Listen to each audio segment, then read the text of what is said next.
Hello and welcome, I'm Joshua Barnes and you're watching NewsX World. Let's first take a look at our top stories. US President Donald Trump has paused tariffs on dozens of trading partners, instead imposing a blanket 10% import of levies. Global stock markets have rallied after the announcement.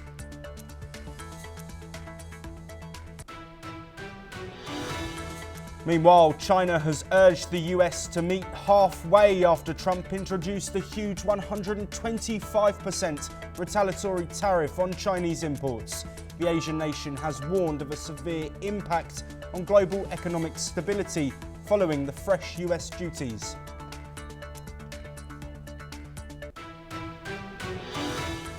In response to the recent tariff action, ASEAN trade ministers have met, announcing there will be no retaliatory measures on the US.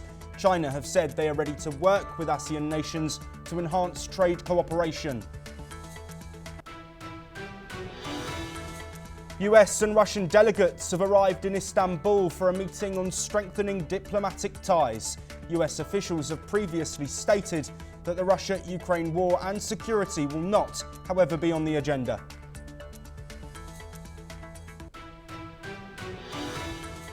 Meanwhile, reported overnight strikes in Ukraine have injured at least a dozen people, as the British Defence Secretary is set to host defence ministers from 30 countries in Brussels later.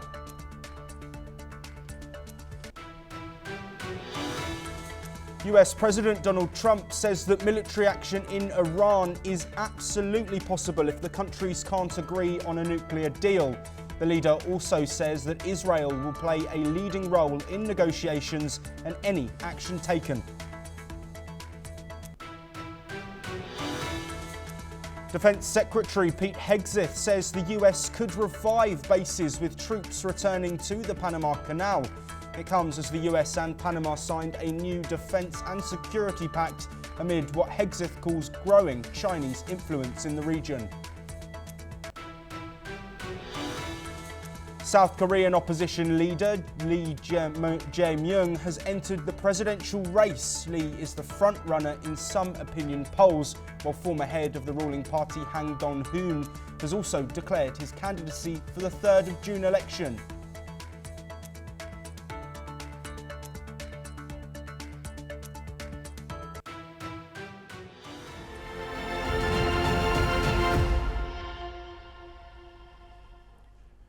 The trade war between the United States and China has reached a new phase as Beijing slams Trump for his tariffs. Chinese Commerce Ministry has warned the United States on the impact on global economic stability. The Foreign Ministry, meanwhile, stated that the American tariffs go against the world. This comes after the US raised levies on China to 125%. Let's take a listen to what the Chinese leaders have said. 近期，美国以各种借口宣布对包括中国在内的所有贸易伙伴滥施关税，严重侵犯中方企业正当权益，严重冲击全球经济秩序稳定。中方对此强烈谴责，坚决反对。美方出于一己之私，将关税作为实施极限施压、谋取私利的武器，严重侵犯各国的正当权益，严重违反世界贸易组织的规则，严重损害以规则为基础的多边贸易体制，严重冲击全球经济秩序稳定。这是公然冒天下之大不韪，与整个世界作对。 Meanwhile, US President Donald Trump believes that Chinese President Xi Jinping is still a friend and that he would like to meet him. China and the US trade war is continuing to escalate. Beijing retaliated with an 84% tariff on US products. The ongoing conflict has sparked fears of a global recession, with the World Trade Organization estimating an 80% drop in trade between the two countries. Continuing with this story, and the Asia-Pacific markets rose on Thursday following Wall Street's biggest burst of buying since 2008 after US President Donald Trump announced the 90-day pause on higher tariffs on all nations bar China. Here is what the US President had to say. But this was something certainly we've been talking about for a period of time, and we decided to pull the trigger. And we did it today, and we're happy about it. I didn't know it would have that kind of an impact, but it's, you know, I think they have the biggest increase in the history of the stock market. That's pretty good. That's pretty, you're almost, you know, if you keep going, you're going to be back to where it was 4 weeks ago. But it was a sick market 4 weeks ago, you know, because the trade was sick. It was only a question of time. I don't blame the tariffs. I think the tariffs just sort of magnified what was happening. Japanese markets led gains in the region, with benchmark Nikkei 225 closing 9.12% higher than the previous day's closing. Taiwan's stocks closed up a record 9.3% as tech giants TSMC and Foxconn soared almost 10% each. Australia's S&P ASX 200 soared 4.5%, while South Korea's Kospi gained 6.6%. Hong Kong's Hang Seng added 2.4% and the Shanghai Composite rose 1.2%. European shares also surged, prompting a massive relief rally after days-long market routes. The Pan-European Stoxx 600 opens new tab, jumped 5.9% after losing 12.5% since the tariffs took effect on April the 2nd up to the last close. In early trading, Germany's DAX initially gained more than 8%, but it later came up 7.5%, while the CAC 40 in Paris gained 7.2% and Britain's FTSE 100 surged 5.4%. Meanwhile, US futures edged lower and oil prices also declined. Chinese shares saw more moderate gains, given yet another jump in the tariffs US and China are imposing on each other's exports. Well, now joining us live from the newsroom is Thomas Porteous, our anchor and correspondent with NewsX World.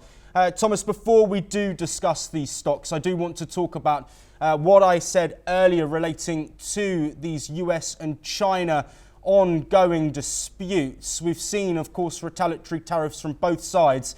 Now, the US imposing 125% tariffs on Chinese imports. What is the response that we've been hearing from China, and how might this shape the future of the trade negotiations?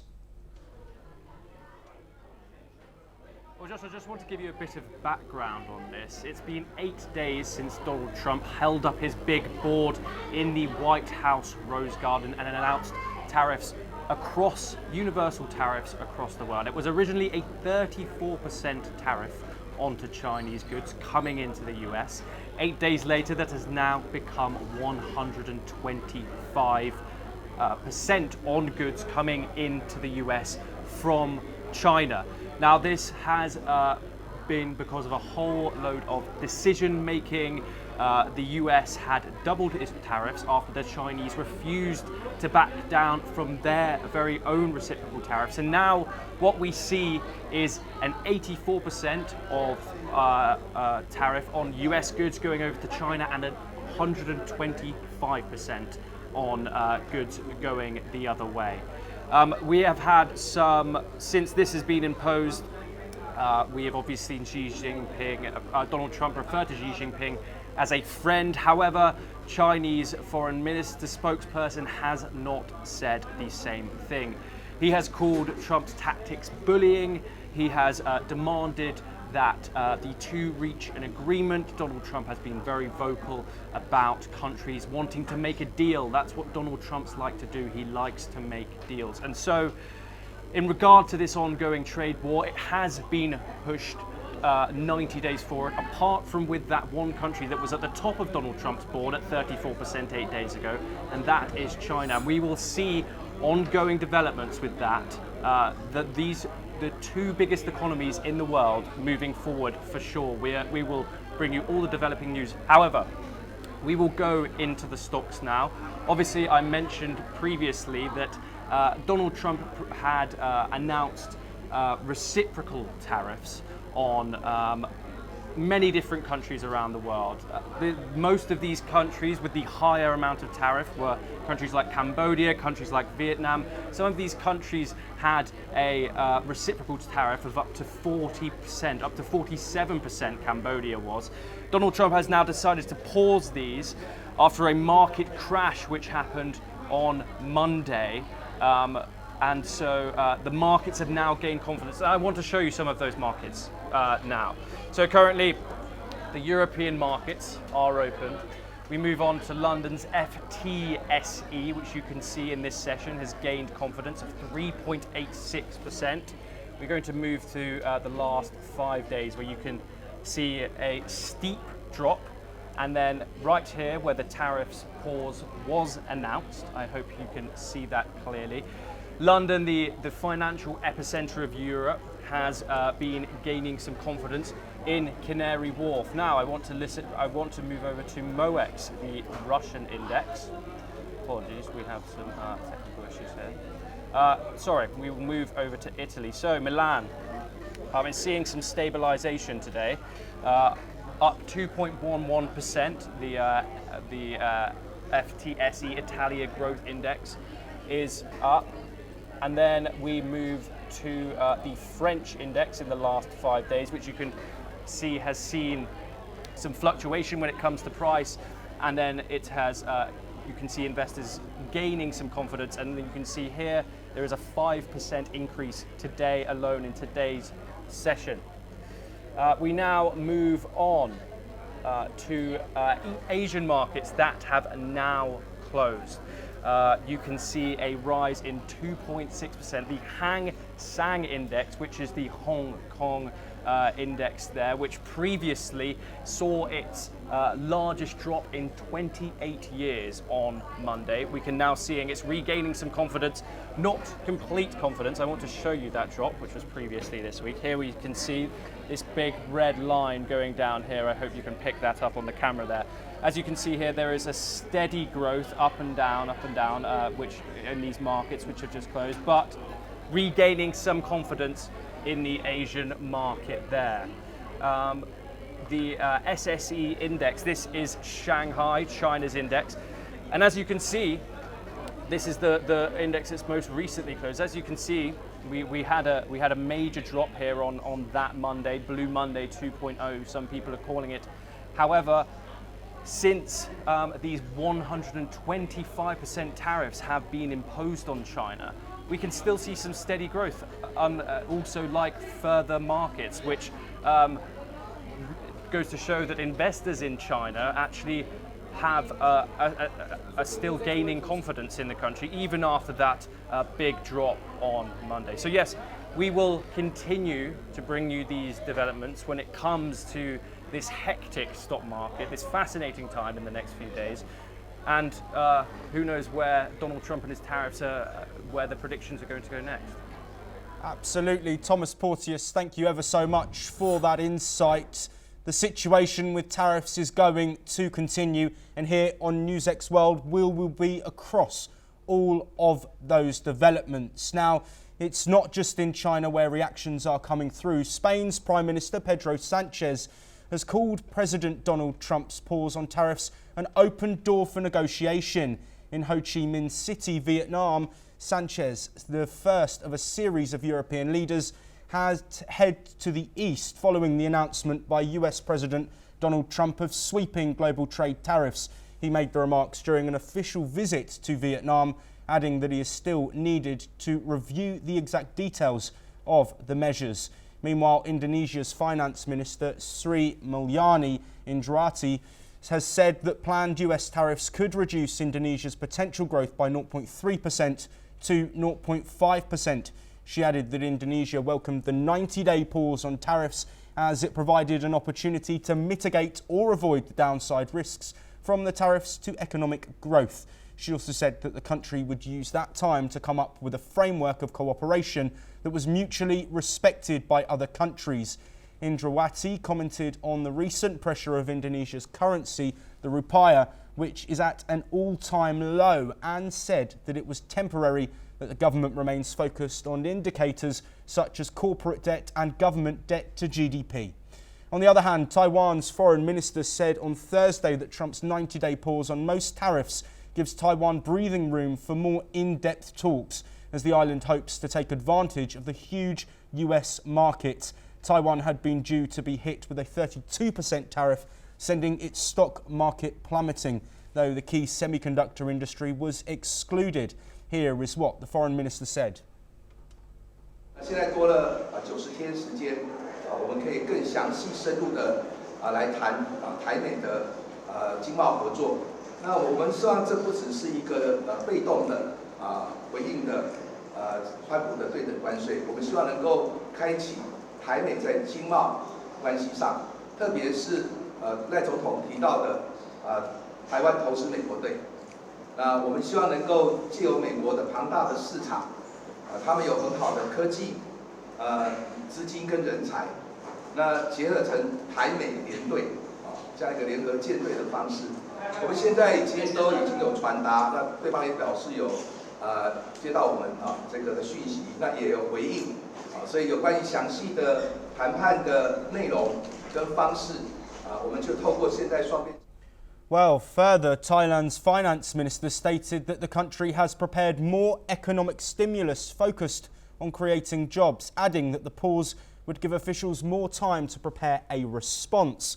Meanwhile, European Commission President Ursula von der Leyen has said that US President Donald Trump's decision to pause the tariffs was an important step towards stabilising the global economy. Moving on, and US and Russian delegations have met today in Istanbul to discuss normalising diplomatic operations after the Ukraine conflict strained relations.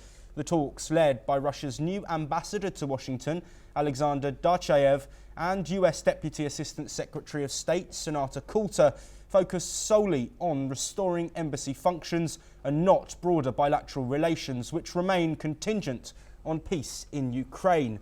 Both countries have faced difficulties with diplomatic operations, such as credentialising issues and restrictions on movement. Russia has also struggled to pay diplomats due to Western sanctions.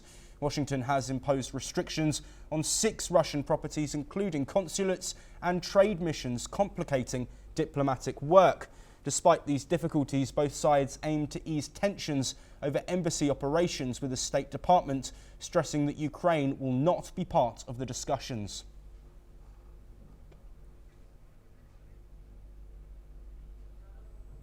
Staying with the Russia-Ukraine war, and UK and France are hosting a meeting of defence ministers from around 30 countries to advance plans for deploying troops to Ukraine in the event of a peace agreement with Russia. This follows a visit by senior British and French military officers to Kyiv. While the US will not attend, its support, particularly air power, is crucial for the success of the operation. The planned force is potentially between 10,000 and 30,000 troops and would likely be stationed away from Ukraine's border. The composition of the force will depend on peace terms, but Europe's commitment to its defence is being closely examined. Meanwhile, Ukrainian officials are warning of a possible Russian offensive. On the 11th of April, over 50 nations will meet at NATO, with Britain and Germany leading efforts to secure military support for Ukraine. Heading now to North America, and US Defense Secretary Pete Hegseth has suggested the return of US troops to Panama could help secure the strategically important canal. This proposal, made during his visit to Panama, includes reopening US military bases and naval air stations, with troops deployed on a rotational basis. Let's hear what Pete Hegseth had to say. In Panama, and we're grateful that they've welcomed U.S. troops on Panamanian soil by invitation through rotational joint exercises, and that's what you'll see in the Memorandum of Understanding, is an opportunity to revive, whether it's the military base, naval air station, locations where U.S. troops can work with Panamanian troops to enhance capabilities and cooperate in a rotational way. Well, Hegseth also pushed for US warships to have free passage through the canal, which is vital for American trade. The Panamanian government quickly rejected the idea, stating that it would not accept foreign military bases on its soil. Officials also made it clear that they would seek compensation for services rather than providing free access to US warships. Here is what Panama's Security Minister Frank Abrego had to say. Panamá esclareció a través del señor presidente Mulino de que no podemos aceptar bases militares ni sitios de defensa. In a strong yet measured response, economic ministers of the ASEAN bloc have announced they will not take retaliatory action against the United States, despite Washington's sweeping new tariffs. After a special video conference meeting, the ministers expressed deep concern over the US's unilateral tariff moves, specifically those announced on April the 2nd and the most recent suspension on April the 9th. ASEAN, which collectively stands as the world's 5th largest economy, says it's ready to engage in dialogue instead of confrontation. The meeting was chaired by Malaysia's Minister of Investment, Trade and Industry, Tengku Zafrul Aziz, as Malaysia currently holds the rotating chair of the 10-member bloc. Meanwhile, China is also weighing in with talks in Minister Zafrul's. China's Commerce Minister Wang Wentao signalled Beijing's readiness to cooperate with ASEAN, vowing to address trade concerns through equal-footed dialogue and to safeguard the global multilateral trade system in the face of US actions. 2611 plotter Tatawur Rana has landed in New Delhi after being extradited by the National Investigation Agency, or the NIA, from the United States.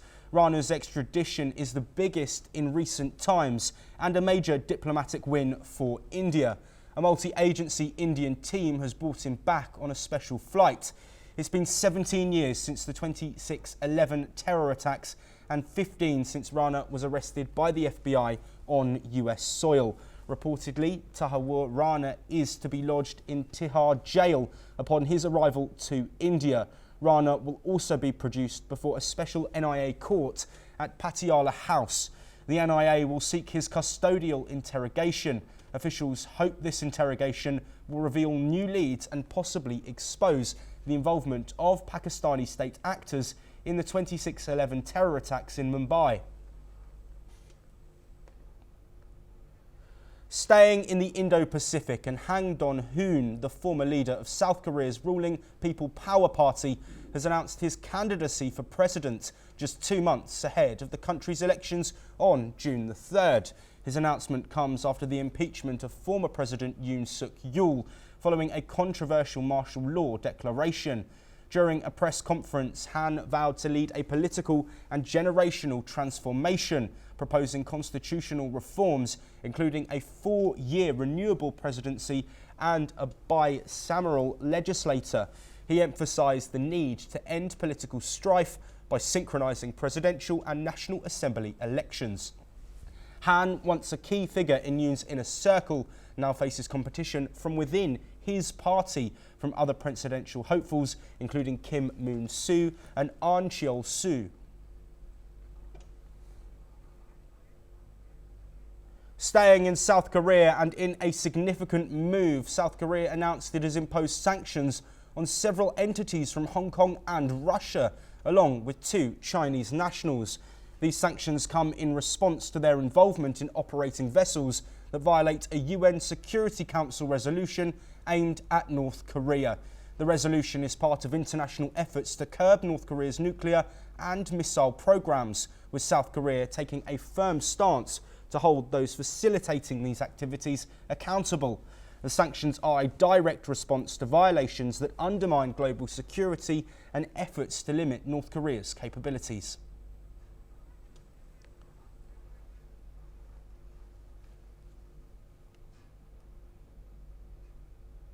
Moving back to North America, and Joseph Kent, the Chief of Staff for US Director of National Intelligence Tulsi Gabbard, announced that the US intelligence community is investigating whether the FBI played a role in planning the January 6, 2021 Capitol riots.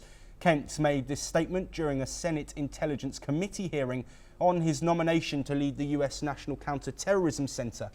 Although Kent did not specify which intelligence agency is conducting the investigation, Kent suggested the FBI's Washington field office may have been involved and that the intelligence community is still looking into it.